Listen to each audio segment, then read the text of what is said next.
Hi friends, I Tejas Gandhi from Sunmars Educations. I welcome to all of you in my YouTube channel. Today we learn the electrical potential and potential difference. Let's start the first topic, electric potential. Electric potential, that means the electrical potential is defined as the capability of charged body to do work. Example for जैसे मान लो कि मेरे साथ दो बंदे हैं, एक का वेट है 50 केजी, एक का वेट है 100 केजी। तो यहाँ डेफिनेटली है कि 100 केजी बंदा ज़्यादा वेट लिफ्ट कर सकता है 50 केजी वेट के पर्सन से। तो वैसा ही हमारे इलेक्ट्रिकल पोटेंशियल में है।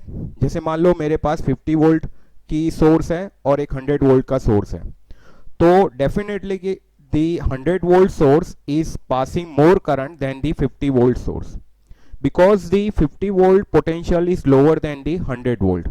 So more number of electron passing from 100 volt battery or 100 volt source compared to the 50 volt batteries.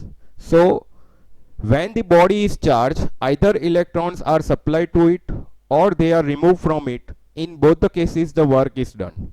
What do you mean by work is done? जैसे हमने पढ़ा था एटॉमिक स्ट्रक्चर में, proton is a positive charge particle, electron is a negative charge particle. Electron जो अपनी orbit के अंदर freely move करता है, और इलेक्ट्रॉन तभी फ्रीली मूव कर सकता है जब वो आप उसको कोई हीट या इलेक्ट्रिकल प्रेशर अप्लाई करें। जब आप उसको जिस तरह का पोटेंशियल अप्लाई करोगे, 100 वोल्ट, 200 वोल्ट, 500 वोल्ट, जिस तरह का पोटेंशियल आप उसको दोगे, उस तरह से नंबर ऑफ इलेक्ट्रॉन्स ज़्यादा फ्लो होगे। दैट मीन्स कि voltage is more, number of electron travel from one end to other end is more. So same like that, suppose the number of electron, जैसे हमारे पास बहुत सारे चार्ज पार्टिकल्स होते हैं। जैसे मान लो कि कोई चार्ज पार्टिकल है जिसमें number of electrons is more than the number of protons, that means this charge body is a negative. And whenever the number of electron are less than the number of protons, that means this is a positive charge body. So in दोनों case के अंदर हमारा work complete हो रहा है। So this work is store in the form of electric potential, और उसी को हम क्या बोलते हैं, electrical potential. Thus the body can do the work by exerting a force of attraction or repulsion on other charge particle। जैसे मेरे पास एक चार्ज बॉडी है, उसमें मुझे पता नहीं कि वो पॉजिटिव चार्ज पार्टिकल है या नेगेटिव चार्ज पार्टिकल है। जैसे मान लो कि हम ऑलवेज बोलते हैं कि बैटरी के अंदर दो टर्मिनल है, पॉजिटिव नेगेटिव, तो current always flow from positive to negative terminal. क्यों? क्योंकि positive terminal always at higher potential, negative terminal at always at lower potential. जैसे मान लो कि एग्जांपल फॉर डैम, डैम में पानी कहाँ से फ्लो होता है, हायर लेवल से लोअर लेवल। तो हायर लेवल कौन से पोटेंशियल पे होता है, हायर पोटेंशियल पे, और लोअर लेवल कौन से पोटेंशियल पे होता है, लोअर पोटेंशियल पे। तो always water flow from higher potential to lower potential. So same way in our electricity, current is always flow from higher potential to lower potential. तो वैसा ही अगर हमारे पास दो चार्ज बॉडी है, अगर दोनों चार्ज बॉडी सेम है, मतलब दोनों बॉडी आपकी पॉजिटिव पोटेंशियल है और दोनों का पोटेंशियल भी एक जैसा है, तो दोनों एक चार्ज बॉडी में से दूसरी चार्ज बॉडी में करंट ट्रांसफर नहीं होगा। So current never transfer from one charge body to other charge body. But suppose one charge body is potential higher than the other charge body, so definitely current is easily passing from one charge body to other charge body. So that way it should be generate the either attractive force or repulsive force depending upon the charge potential.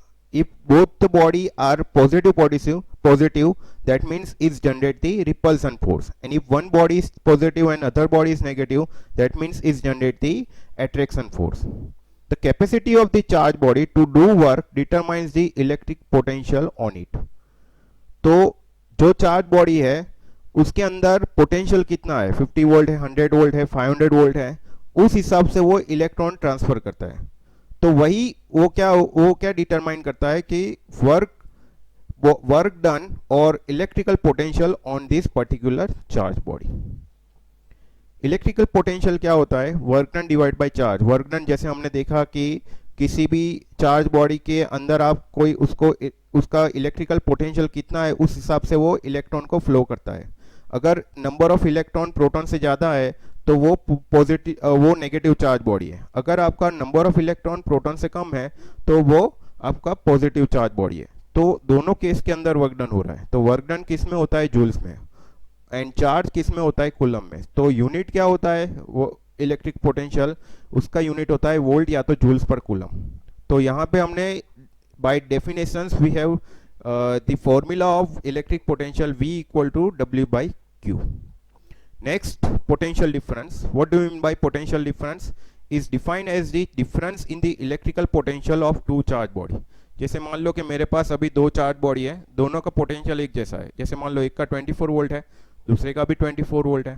अगर दोनों का potential एक जैसा है तो एक body में से दूसरी बॉडी में चार्ज ट्रांसफर नहीं होगा।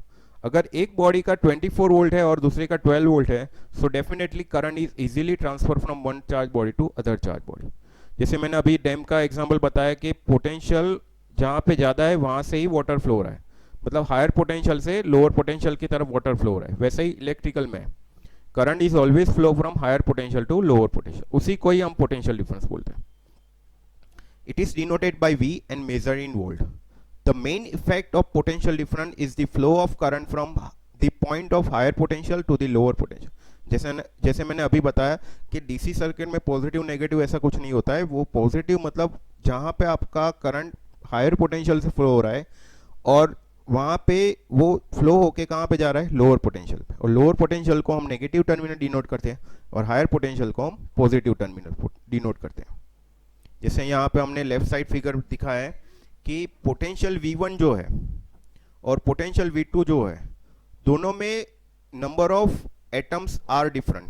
जैसे पोटेंशियल V1 उसमें number of electrons are more than the number of electrons in potential V2। That means charge easily flow from potential V1 to potential V2 because V1 is greater than V2। यहाँ पे क्या है, potential V1 का charge number of electrons potential V2 से ज़्यादा है, तो उस वजह से यहाँ पे पोटेंशियल डिफरेंस क्या होगा, V equal to V1 minus V2 होगा। ऐसा भी हो सकता है कि पोटेंशियल V2 के अंदर नंबर ऑफ इलेक्ट्रॉन्स ज़्यादा भी हो सकता है पोटेंशियल V1 से, तो उस टाइम पे आपकी फॉर्मूला क्या होगी, V equal to V2 minus V1 होगी। So energy release by electron E is equal to E into V। E is a number of electron, V is a potential difference. जैसे हमने right hand side figure में देखा है कि दो and है A and B। First figure में 8 volt है, सेकंड अदर एंड पे +5 वोल्ट है। तो यहाँ पे क्या होगा कि 8 वोल्ट का पोटेंशियल 5 वोल्ट से ज़्यादा है, दैट मीन्स पोटेंशियल डिफरेंस कितना होगा, 3 वोल्ट। वैसे ही सेकंड केस में A एंड पे +6 वोल्ट है, B एंड पे -2 वोल्ट है, तो उन दोनों में पोटेंशियल डिफरेंस क्या होगा, 8 वोल्ट, क्योंकि -2 वोल्ट है। और पोटेंशियल डिफरेंस क्या होता है, V equal to V1 minus V2 होता है, तो माइनस माइनस प्लस हो जाएगा, दैट मीन्स VAB क्या हो जाएगा, +8 वोल्ट। वैसे ही थर्ड केस में VAB आपका क्या होगा, 6 वोल्ट। ये एक एग्जाम्पल है वाटर एंड वोल्टेज एनालॉजी, जिसमें हमने फर्स्ट फिगर में दिखाया है कि दो टैंक है, दोनों टैंक के अंदर वाटर का लेवल एक जैसा है, मीन्स के दोनों का पोटेंशियल एक जैसा है। अगर दोनों का पोटेंशियल एक जैसा है तो उन दोनों में कोई पोटेंशियल डिफरेंस नहीं होगा। वैसे ही हमारे इलेक्ट्रिकल पोटेंशियल है, दोनों को दो चार्ज बॉडी है, दोनों का पोटेंशियल एक जैसा है 24 वोल्ट 24 वोल्ट, तो पोटेंशियल डिफरेंस क्या हो जाएगा, 0 वोल्ट।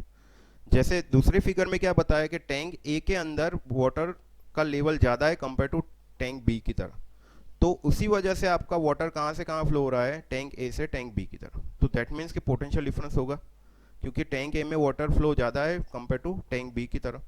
तो यहाँ पे वैसा ही हमारी चार्ज बॉडी है, जैसे मान लो कि एक चार्ज बॉडी 24 वोल्ट की है, दूसरी चार्ज बॉडी आपकी 12 वोल्ट की है, तो definitely charge easily transfer from 24 volt battery to 12 volt battery, so that means potential difference क्या होगा, 12 volt. So I think all of you understood the theory of electric potential and potential difference.